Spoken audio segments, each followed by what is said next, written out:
Bismillahirrahmanirrahim. Assalamualaikum warahmatullahi wabarakatuh. Selamat siang, salam sejahtera bagi kita sekalian. Shalom, salve om swastiastu, namo buddhaya, salam kebajikan, rahayu rahayu. Yang saya hormati Wakil Presiden Republik Indonesia, Saudara Gibran Raka Buming Raka. Menteri Perencanaan Pembangunan Nasional sebagai tuan rumah Profesor Dr. Insinyur Rahmat Pambudi. Ketua Dewan Perwakilan Daerah Republik Indonesia Saudara Sultan Bakhtiar Najamuddin. Ketua Komisi Yudisial Profesor Amzulian Rifai. Ketua Badan Pemeriksa Keuangan Republik Indonesia Ibu Isma Yatun yang mewakili. Ketua Badan Legislasi DPR RI, Saudara Bob Hasan. Para Menteri Koordinator, para Menteri, dan Wakil Menteri Kabinet Merah Putih. Para Kepala Badan, Kepala Lembaga Pemerintahan, Jaksa Agung, Kepala BIN, Kapolri, Panglima TNI, Gubernur Lemhanas, Gubernur Bank Indonesia, Ketua KPK, Ketua BPKP, Ketua PPATK yang saya hormati, para gubernur dan pejabat gubernur, para kepala Badan Perencanaan Pembangunan Daerah, Sekretaris Daerah Provinsi, Bupati, Wali Kota, dan dari seluruh Indonesia, serta para rektor yang hadir secara langsung maupun melalui video conference yang saya hormati dan saya banggakan, hadirin undangan yang berbahagia. Pada kesempatan kali ini, tentunya sebagai insan yang bertakwa, marilah kita tidak henti-hentinya memanjatkan puji syukur kehadirat Allah Subhanahu wa Ta'ala, Tuhan Maha Kuasa. Kita masih diberi kesehatan, masih diberi karunia dapat berkumpul di tempat yang bersejarah ini untuk menghadiri pembukaan Musyawarah Perencanaan Pembangunan Nasional RPJMN 2025-2029, Rencana Pembangunan Jangka Menengah Nasional. Dalam kesempatan kali ini saya ucapkan terima kasih kepada Kepala Bappenas dan seluruh jajarannya, serta seluruh Gubernur dan Kepala Badan Perencanaan Daerah, Pembangunan Daerah yang telah bekerja keras menyusun dan menghasilkan rencana pembangunan jangka menengah ini. Saudara-saudara sekalian, dalam hidup bernegara ada beberapa filosofi bernegara yang bermuara kepada faham ekonomi. Ada faham yang sangat kuat di negara-negara barat tadinya, yaitu yang berpendapat bahwa suatu pembangunan ekonomi tidak perlu direncanakan, bahkan tidak boleh direncanakan. Mereka menganut pemikiran yang disebut neoliberal sekarang, bahwa yang mendorong ekonomi adalah pasar. Pemerintah itu hanya sebagai regulator dan sebagai wasit. Bangsa Indonesia dalam Undang-Undang Dasar 1945, pendiri-pendiri bangsa Indonesia tidak menghanut faham itu. Pendiri-pendiri negara ini menghanut faham bahwa perekonomian disusun atas dasar azas kekeluargaan. Pemerintah bukan hanya wasit, pemerintah bertanggung jawab. Pemerintah dipilih oleh rakyat, pemerintah harus menjadi pengayom rakyat, pemerintah harus jadi pemimpin, pemerintah harus jadi pelopor, pemerintah harus jadi pengelola, pemerintah harus memanage ekonomi, pemerintah harus menjaga segala kekayaan bangsa Indonesia.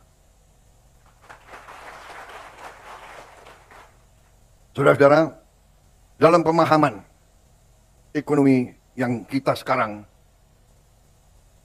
wajib dan pantas untuk menyebut ekonomi kita ekonomi Pancasila. Bahwa ekonomi Pancasila itu adalah penggabungan antara yang terbaik dari pemahaman pasar bebas, kapitalisme, yang terbaik dari ekonomi yang direncanakan, planned economy. Itu Pancasila. Antara pasar bebas dan antara ekonomi yang direncanakan. Bahwa Presiden pertama membuat rencana pembangunan semesta 8 tahun.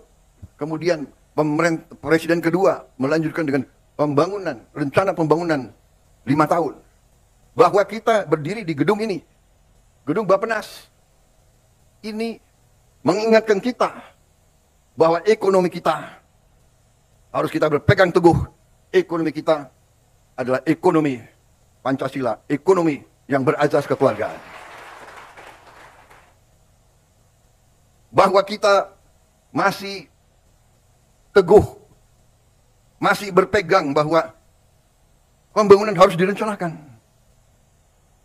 Kita mengerti dan kita paham bahwa belum tentu rencana yang terbaik mencapai sasaran 100%.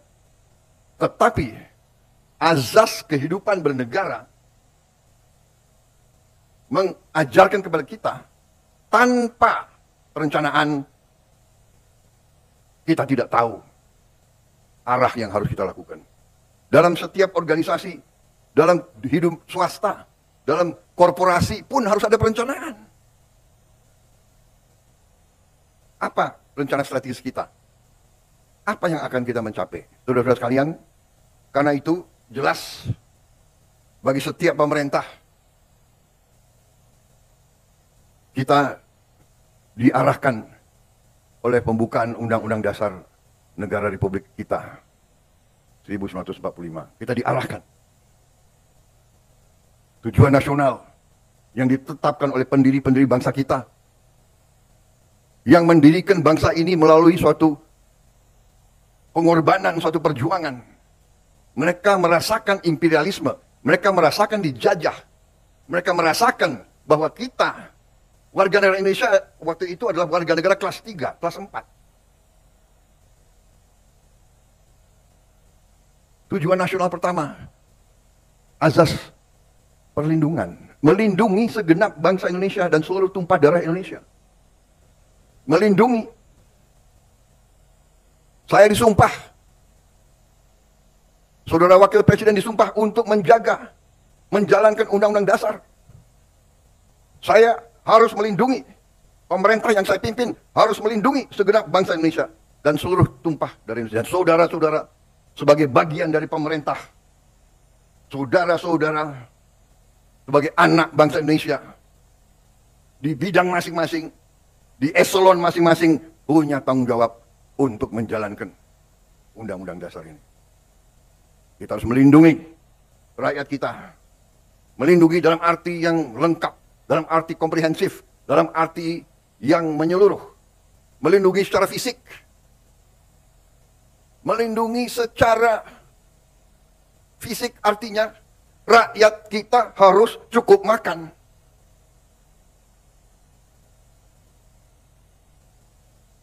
Melindungi secara fisik rakyat kita harus cukup makan. Melindungi segenap tumpah darah artinya kita harus swasembada pangan. Bagaimana kita mau lindungi segenap bangsa kalau kita tidak bisa jamin makan?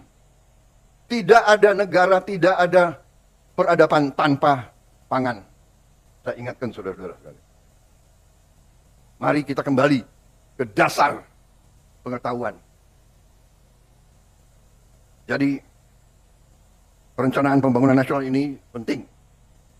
Tetapi dasar-dasarnya saya kira menjadi acuan bagi kita. Baru sesudah kita lindungi, tentunya setelah kita menjamin fisik daripada rakyat kita, kita menjamin juga sumber-sumber kehidupan rakyat kita. Kita harus jaga tumpah darah kita, tanah air kita, yang kita nyanyi itu. Memajukan kesejahteraan umum, perintah undang-undang dasar, mencerdaskan kehidupan bangsa.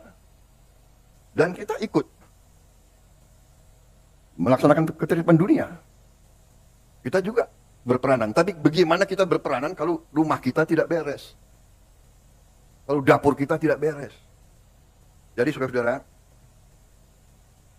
ini penting saya sampaikan karena upaya kita untuk swasembada pangan dan swasembada energi ini adalah dasar kedaulatan. Dasar kedaulatan. Begitu kita menjamin swasembada pangan kita, dan insya Allah dalam beberapa tahun kita menuju swasembada energi, harus. Ya, karena ada budaya di bangsa Indonesia ini saya perhatikan, ya, segelintir tentunya, tapi kadang-kadang segelintir orang-orang yang menganggap dirinya pintar. Selalu meragukan kemampuan bangsa Indonesia. Rasa rendah diri. Punya gelar profesor. Sekolah di mana-mana yang terkenal. Tapi mentalnya masih mental rendah diri. Apa yang dilakukan bangsa sendiri selalu jelek. Belum kita bekerja sudah mulai nyinyir. Gitu. Ini, saudara-saudara, pemerintah yang saya pimpin tidak ragu-ragu. Kita berpegang kepada Undang-Undang Dasar 45. Kita berpegang kepada cita-cita pendiri bangsa Indonesia. Kita berniat baik. Kita ingin memimpin bangsa ini dengan pemerintah yang bersih. Itu keinginan kita. Dan itu tekad kita. Dan insya Allah, dengan kehendak dan tekad yang baik, insya Allah kita akan mencapai. Indonesia harus mempunyai pemerintah yang bersih. Indonesia harus memiliki pemerintahan yang bersih. Saudara-saudara, berkali-kali di setiap kesempatan saya bicara, kita harus hentikan kebocoran-kebocoran. Menghentikan. Dan sekali lagi saya ingatkan, aparat pemerintah sangat menentukan. Aparat pemerintah sangat menentukan kebocoran-kebocoran untuk dihentikan. Penyelundupan dari luar ke dalam. Penyelundupan dari luar ke dalam adalah membahayakan kedaulatan Indonesia. Penyelundupan tekstil mengancam industri tekstil kita. Mengancam kehidupan ratusan ribu pekerja kita.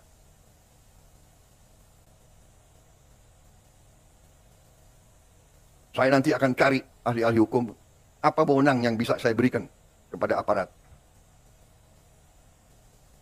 Apa kapalnya ditenggelamkan? Tolong para profesor di pemerintah saya tolong kasih saya ya masukan. Nanti saya dibilang nggak ngerti hukum lagi. Tapi kalau dia mengancam kehidupan rakyat Indonesia, kalau perlu kita tenggelamkan kapal-kapal itu. Dan saya mohon ya, kalau sudah jelas melanggar, jelas mengakibatkan kerugian triliunan, ya semua unsurlah. Terutama juga hakim-hakim yang vonisnya jangan terlalu ringan lah.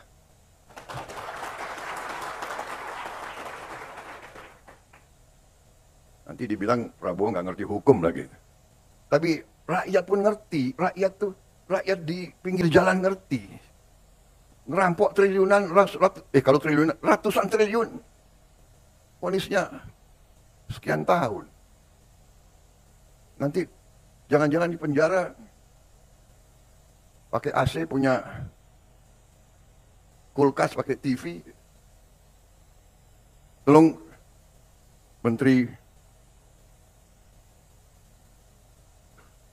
Pemasakan ya,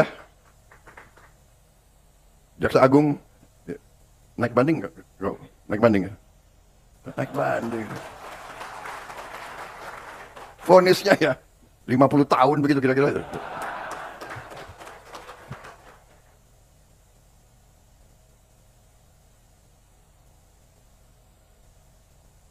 Kita semua, mari kita kembali ke jati diri kita, kembali ke 17 Agustus 45, cita-cita pendiri bangsa kita. Saya tidak mau nyalahkan siapapun, ini kesalahan kolektif kita. Mari kita bersihkan. Makanya saya katakan, aparat pemerintahan kita gunakan ini untuk membersihkan diri, untuk membenahi diri sebelum nanti rakyat yang membersihkan kita. Lebih baik kita bersihkan diri kita sendiri. Rakyat Indonesia sekarang tidak bodoh, mereka pinter-pinter. Semua orang punya gadget. Udah lain, ini bukan 30 tahun yang lalu, ya kan? Ini bukan 20 tahun yang lalu. Jadi saudara-saudara, Musreng Bangnas ini saya gunakan kesempatan ini untuk tadi ucapan terima kasih, dan ada kesempatan untuk diperbaiki, saya kira ya kan, masukan dari daerah-daerah, dan juga saya minta kebesaran hati, kebesaran jiwa kita semua. Rakyat saya yakin akan sabar. Rakyat kita rakyat yang baik. Mereka mengerti siapa yang di atas jalan yang benar, siapa yang tidak di atas jalan yang benar. Saudara-saudara sekalian. Jadi, marilah kita berbuat yang terbaik. Dalam arti, perencanaan ini kita laksanakan dengan realisme, dengan hal-hal yang konkret. Ya. Terima kasih. Ada angka tadi, ya kita memang saya mencanangkan pertumbuhan 8%. Banyak yang tidak yakin dan tidak percaya. Ya kita buktikan. Belum tentu kita akan capai 8%. Tapi sekali lagi, ya, pemimpin-pemimpin yang berani, pemimpin-pemimpin yang besar, dalam sejarah pengalaman saya sendiri, dalam karier saya sebagai prajurit, kalau saya hadapi musuh yang berat, saya harus yakin, saya akan berhasil. Saya akan menang. Kalau tidak, kita nggak berani berbuat. Bung Karno menyampaikan, mengatakan kepada kita, gantungkan cita-citamu setinggi langit. Kalau kau tidak mencapai langit, minimal kau jatuh di antara bintang-bintang. Itu memang istilahnya memotivasi kita. Kalau Belanda dulu mengatakan bahwa kita ini tidak pantas merdeka, tahun 45. Belanda mengejek kita. Apa? Kamu? Hei, orang Indonesia, hei, orang pribumi, kau mau merdeka? Bikin peniti saja tidak bisa. Dulu kita dituduh bikin peniti saja tidak bisa. Tapi kita mau merdeka. Proklamasi kemerdekaan kita berapa itu? Mungkin tiga baris ya. Proklamasi yang tersingkat saya kira dalam sejarah dunia, ya kan? Hal-hal yang menyangkut akan pokoknya administrasi belakangan ya, merdeka dulu, kan begitu. Tapi sekarang tidak, administrasi harus baik. Ya kan? Kalau nggak dikejar BPKP, KPK, BPK, kita administrasi baik. Makanya ada Badan Perencanaan Nasional, ada Bapeda. Tapi saya minta kebesaran jiwa dalam arti ini. Ada prioritas kita. Ya, jadi mungkin KL-KL sebagian tidak akan mendapatkan anggaran yang dicita-citakan. Saat ini, nanti kita lihat perkembangannya. Ya, jangan ganggu Menteri Keuangan terus. Karena Menteri Keuangan itu bertanggung jawab pada saya. Waktu saya Menteri Pertahanan, selalu saya dibatasi oleh Menteri Keuangan.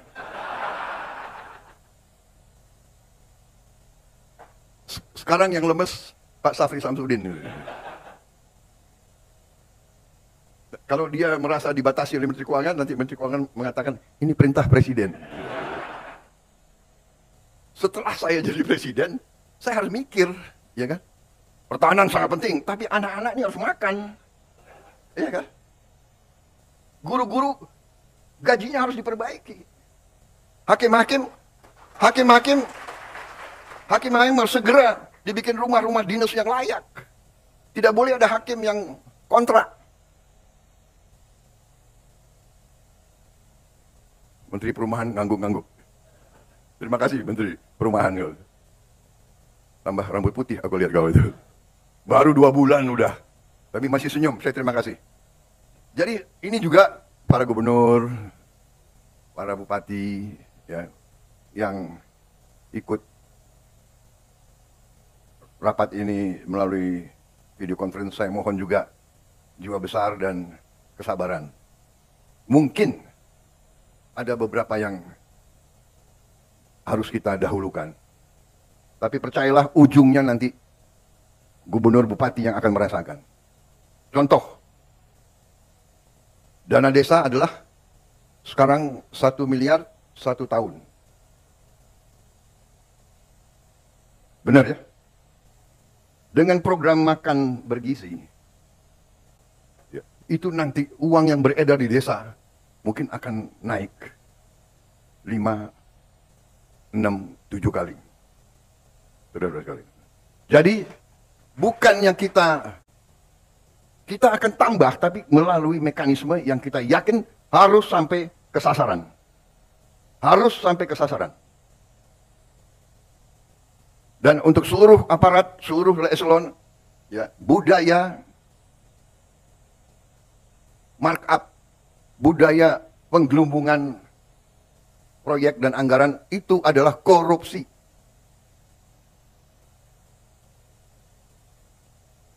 Saya ulangi, penggelembungan markup barang atau proyek itu adalah merampok uang rakyat. Kalau bikin proyek yang nilainya 100 juta, ya 100 juta. Bikin rumah 100 juta, ya 100 juta. Jangan 100 juta dibilang 150 juta. Budaya ini harus kita kurangi, saudara-saudara. Bukan kurangi, maaf, harus kita hilangkan. Ya. Saya tidak akan ulangi angka-angka, saudara sudah sering dengar ceramah saya, ya, apa itu ICOR, Incremental Capital Output Ratio kita terlalu tinggi. Kenapa? Ya, kebocoran. Saya juga tidak akan paparkan di sini laporan-laporan yang saya terima, kebocoran-kebocoran, kehilangan uang dari judi online, dari penyelundupan, dari illegal mining, dari illegal logging, dan sebagainya. Tidak dalam kesempatan ini, tapi pada kesempatan lain, kalau perlu, di sidang kabinet sudah saya paparkan, nanti khusus mungkin bupati dan gubernur saya undang khusus. Bukan saya apa-apa, saya tidak mau menurunkan moral daripada anak-anak muda kita. Tapi rakyat harus yakin, harus bertekad bahwa kita sekarang ingin melaksanakan pembangunan nasional dengan mengurangi segala bentuk kebocoran, manipulasi, markup, akal-akalan, dan sebagainya. Dan ini membutuhkan kerjasama semua pihak. Yudikatif, legislatif, pemerintahan, aparat. Semua kita harus kerjasama. Tadi saya katakan, ya, rakyat kita itu bukan rakyat yang bisa dibohongi terus. Sudah jelas kerugian sekian ratus triliun. Vonisnya seperti itu. Ya. Ini bisa menyakiti rasa keadilan. Ada yang curi ayam dihukum berat, dipukulin. Saya kira demikian yang ingin saya sampaikan, saudara-saudara. Terima kasih. Musrembangnas laksanakan dengan sebaik-baiknya. Terima kasih pada gubernur, saudara-saudara adalah pemimpin yang paling dekat sama rakyat. Saudara yang paling dekat, para bupati yang paling dekat, yang paling tahu masalah. Insya Allah dengan kita ngelola dengan baik, penghasilan untuk negara akan baik, real, dan tidak terlalu lama. Ya. Kita dengan tadi program digitalisasi, dengan e-government, dengan e-katalog, dengan GovTech, kemungkinan untuk penggelembungan yang gila-gilaan sudah sangat sulit. Sudah sangat sulit. Di semua KL kita akan melihat nanti hasilnya. Demikian yang ingin saya sampaikan, saudara-saudara sekalian. Saya optimis. Saya yakin bahwa kita akan berbuat baik dan kita akan bikin kaget semua pihak luar negeri.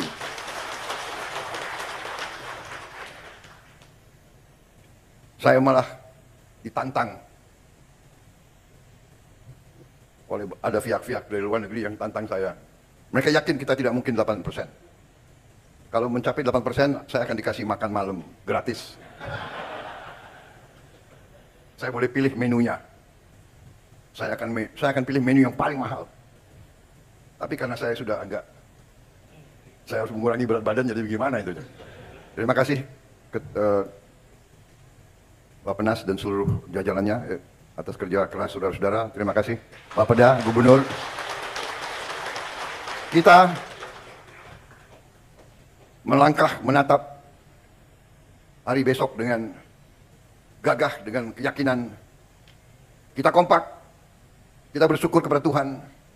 Bersyukur dan bersyukur. Negara lain penuh kesulitan. Negara lain penuh ketegangan, pertikaian. Saya sampai, kalau keliling luar negeri, saya sampai merasa banyak negara terlalu berharap dari Indonesia. Saya sampai ngeri sendiri, terlalu berharap. Disangka kita ini sudah jadi apa begitu. Ya. Minta kami mohon ini. Terutama mereka sangat membutuhkan kelapa sawit kita. Ternyata kelapa sawit jadi bahan strategis rupanya. Banyak negara itu takut tidak dapat kelapa sawit. Bayangkan. Jadi jagalah ya para bupati, gubernur, para pejabat tentara, polisi, jagalah kebun-kebun kelapa sawit kita. Di mana-mana itu aset negara.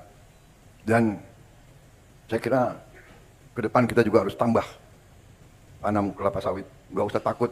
Apa itu katanya apa?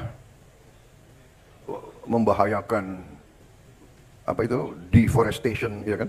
Namanya kelapa sawit, ya pohon. Ya kan? Betul gak? Kelapa sawit itu pohon, ada daunnya kan? Ya, dia keluarkan, dia menyerap karbon dioksida. Dari mana kok kita dituduh? Ya kan? Yang boten-boten aja itu orang-orang itu. Jadi kita baik-baik aja, kita tidak, bahkan mereka bingung waktu mereka mau apa tuh? Ngomong-ngomong mau batasi, kita nggak boleh apa? Eropa kan mau batasi, sekarang bingung sendiri. Saya bilang, oh terima kasih, kita nggak jual ke Anda, terima kasih. Saya bilang. Mereka panik sendiri di situ sekarang. Tuh, nanti semua industri coklat mereka kacau itu kan. Bikin coklat itu kan dari kelapa sawit itu. Sebagian dari itu. Deterjen, apa itu, kosmetik. Bingung sendiri mereka, nggak apa-apa. Saya kira itu dari saya. Terima kasih. Wassalamualaikum warahmatullahi wabarakatuh.